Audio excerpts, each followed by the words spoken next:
601.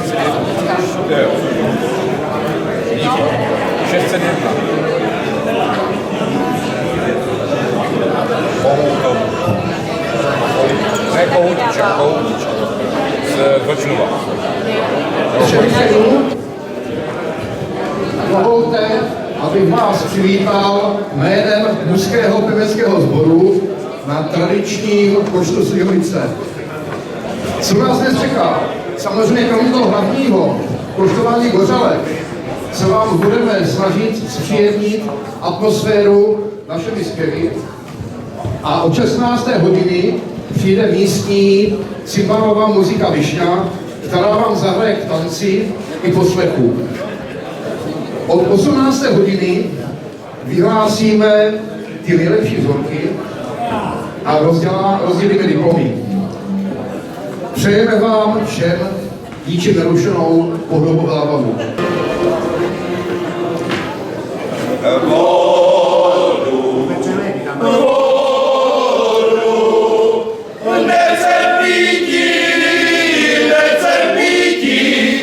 Nechcem si žaludek pokaziti, nechcem si žaludek pokaziti.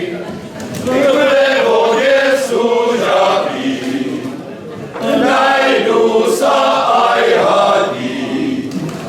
Nechcem jaju,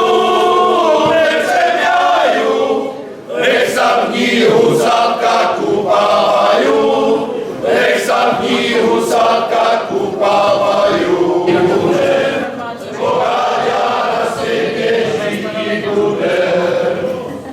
To mi napraví,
teďka někde, nebo něco. Asi magazín svoje.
velkou pomoc.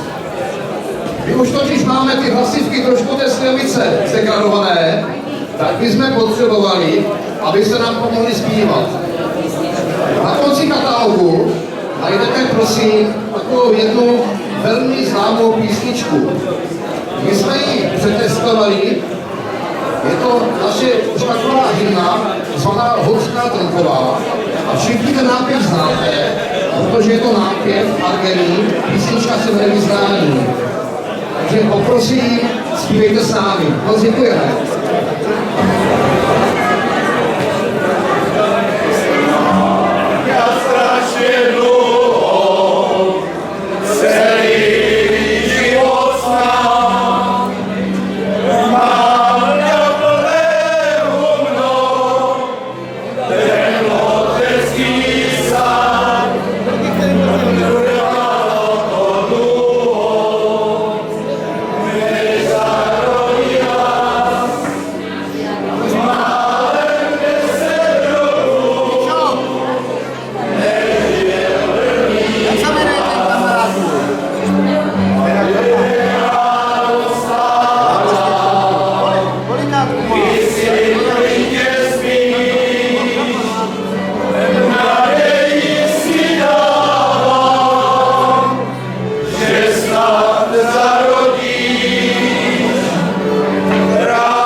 přichází to podstatné, a to konkrétně vyhodnocení těch nejlepších pálenek. Dříve než začneme, tak rád bych poděkoval vám všem, že jste na tu akci přišli, že jste nás přišli podpořit. Moc si to vážíme.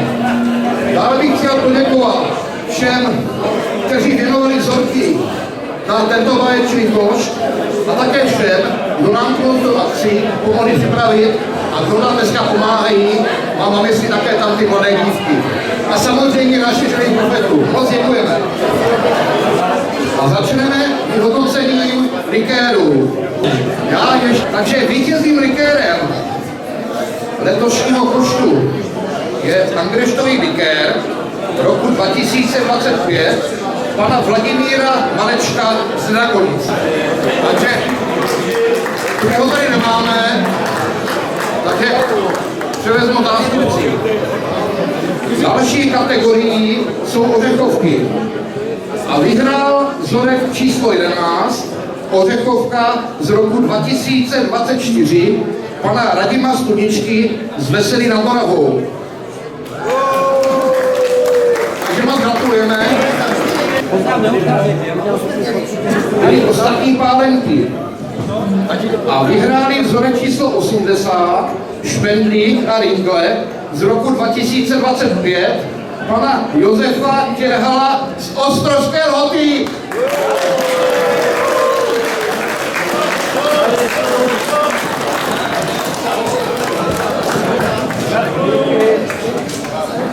Pěkně to ukažte, pěkně to ukažte. Ještě k němu, tak.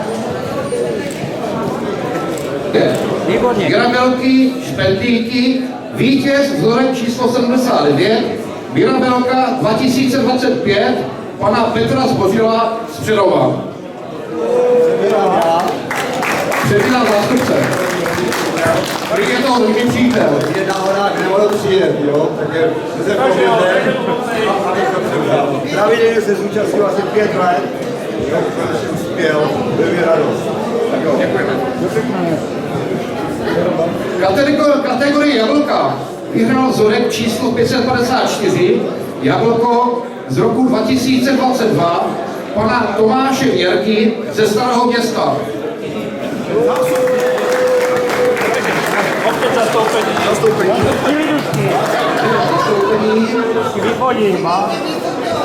A teďka tady máme také malé překvapení, protože kategorii meloňky vyhrál vzorek číslo 388, meloňka roku 2024 a vítězem je mužský pěvecký sbor z Ostrovské Lhoty.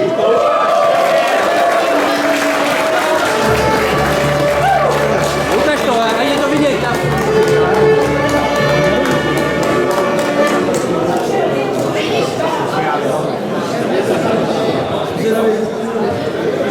A blížíme se k dalšímu ovoci, a to je konkrétně hruška, a vítězem je vzorek číslo 347, hruška odrůda Williams, roku 2025, a vítězem je pan Pavel Feltl z Divnice.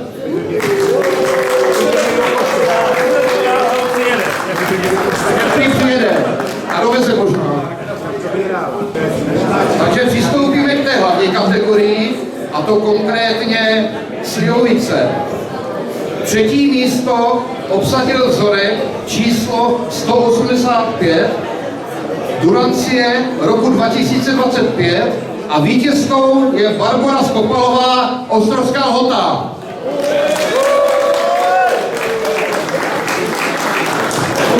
Takže se bude asi předána dodatečně. Takže vyhlásíme druhé místo, a to je konkrétně vzorek číslo 529, Durancie z roku 2025, pana Martina Hejmalíka z Buchlovic. Gratulujeme!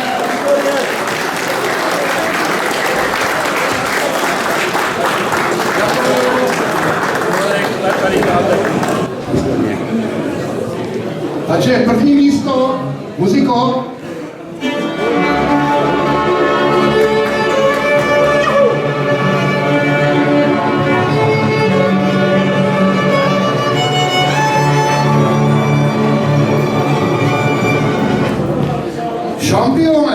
letošního koštu se stal vzorek číslo 622 Durancie a Pavlůvka z roku 2025 pana Radka Bartoše z Dolního Němčí.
Jeden z hlavních organizátorů letošního koštu Slivovice. Silvo, prosím tě, letošní košt byl něčím zvláštní. Čím? Zvláštní byl tím, že se nás sešlo rekordní počet vzorků, což je 632. Loni bylo 501, mysleli jsme si, že už to nepřekonáme, ale letos se to podařilo. A musím říct, že ještě na poslední chvíli nám volali, ale už bohužel jsme měli uzavřené, tak jsme museli odmítat. Řekněme teďka o návštěvě, kolik bylo lidí? V této fázi je nějakých 120 až 130 platících. Očekáváme, že ještě určitě někdo přijde, protože ještě jsme neskončili, pokračujeme dále. Ale když to zhodnotíš celé, takže asi spokojenost. Spokojenost samozřejmě je, hlavně jsme byli spokojení, že na degustaci takového množství vzorků se nám sešlo opravdu dost degustátorů, takže všechno proběhlo v pohodě, v pořádku. Tak jak mělo. Před námi je vítěz, šampion Slivovice v Ostrožské Lhotě 2026. Pán se nám představí, řekne odkud je a jaká to byla Slivovice. Dobrý den, jmenuji se Radek Bartoš, pocházím z Dolního Němčí a Slivovice to byla ročník 2025 a byla to 80% Durancie, 20% Pavlůvka. Já se ještě zeptám, čekal jste, že budete šampion, nebo máte už nějaké ocenění takové? No, pár diplomů už z koštu Slivovice mám, ale šampiona ještě ne. Takže spokojenost maximálně. Maximálně spokojenost. A ještě se vás zeptám, co říkáte tady na ten košt, na tu celkovou atmosféru a na celkovou organizaci. No, já jsem na koštu Slivovice jako takovém úplně poprvní a jsem velice byl překvapený, jako, že tady je to úplně úžasné, skvělá atmosféra. Paček, starosta obce Ostrožská Lhota na letošním koštu Slivovice. Romane, jak to zhodnotíš? Já hodnotím letošní rok, co se týká koštu Slivovice, velice kladně, poněvadž neuvěřitelných 632 vzorků se sešlo na letošním koštu mužského pěveckého sboru v Ostrožské Lhotě. Takže to je, myslím si, co jsem se bavil s chlapama, tak opravdu rekord. Máme tady spoustu vzorků i z okolních obcí, což je taky krásné. A zajímavé vzorky. Jo? Byl jsem Mandarinkovicu, byl jsem z Maliny, jsem pil Slivovici, takže opravdu zajímavé. No a musím samozřejmě naše mužáky, mužský pěvecký sbor pochválit, protože ta jejich tradice opravdu sílí nebo prostě neuléhá, spíš graduje. Takže díky jim za to. Samozřejmě cymbálová muzika Višňa, která tady tu atmosféru velice podpořila svými zpěvy a hudbou, což je velice příjemné, takže já mužákům, cymbálové muzice Višňa a všem, kteří darovali vzorky na koš Slijovice v Ostrovské Lhotě děkuju a děkuju všem, kteří přišli tady se pobavit do Ostrovské Lhoty při tak krásné společenské akci. Takže díky za to.